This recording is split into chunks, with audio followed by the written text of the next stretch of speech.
There's new life in our worship.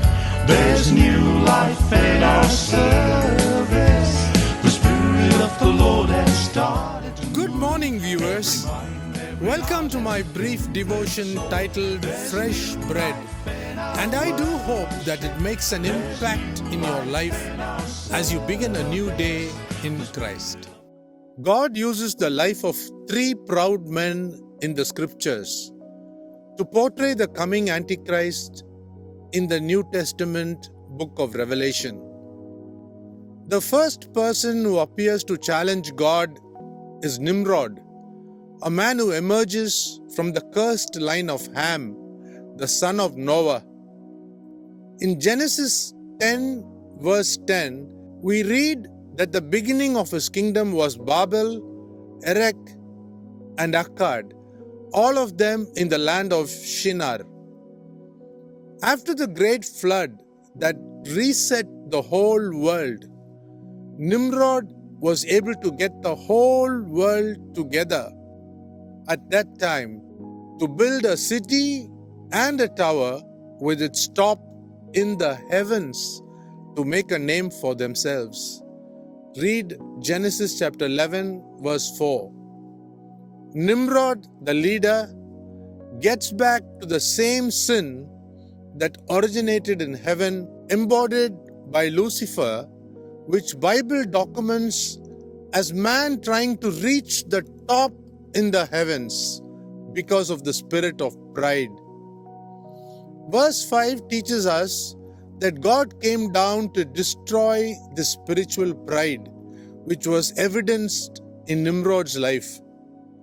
Nimrod is represented by the Tower of Babel. Further, in the book of Daniel, we see the next version of the Antichrist in chapter 4. God showed Daniel that the pride in Nebuchadnezzar too had shot up to reach heaven, and the beliefs and attitudes of this king had now changed to alarm Daniel. Read Daniel chapter 4, verses 19 to 22. Nebuchadnezzar is represented by the tree that reaches heavens. These two men until then represented the character of the Antichrist to rise up to challenge the God of the heaven and earth. Further, moving on to chapter 8, in the book of Daniel, we find the shadow of the third Antichrist, whose name has not been mentioned, but is represented as a little horn that grew so much that its top reached the heavens. Read Daniel chapter 8, verses 9 to 11. The third person we learn from history who portrayed the Antichrist was none other than Antiochus Epiphanes, who originated from Greece but came to sit at the temple in Jerusalem to desecrate it by offering pigs. Antiochus Epiphanes is represented by a horn.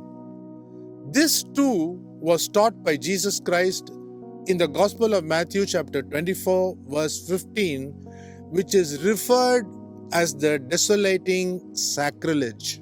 Nimrod and Nebuchadnezzar emerged from the land of Babylon, while Antiochus was from Greece.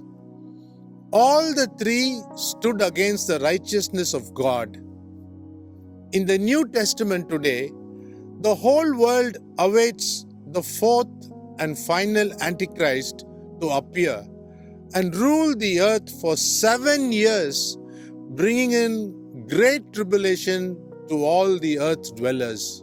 This Antichrist, whose name is not mentioned, is first predicted in chapter 6 in the book of Revelation and also in chapter 13 as the rising beast.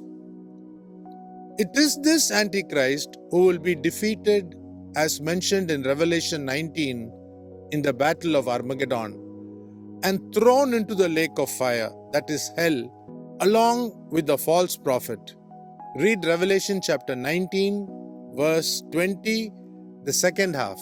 What God has predicted in the Bible has never gone amiss. As citizens of this world today, let us take stock of our lives and stay aware and alert to escape the tribulation coming in the earth like Enoch, Elijah, and Daniel did during their lifetime. Think about this. Have a great day. There's new life in our worship. There's new life in our service.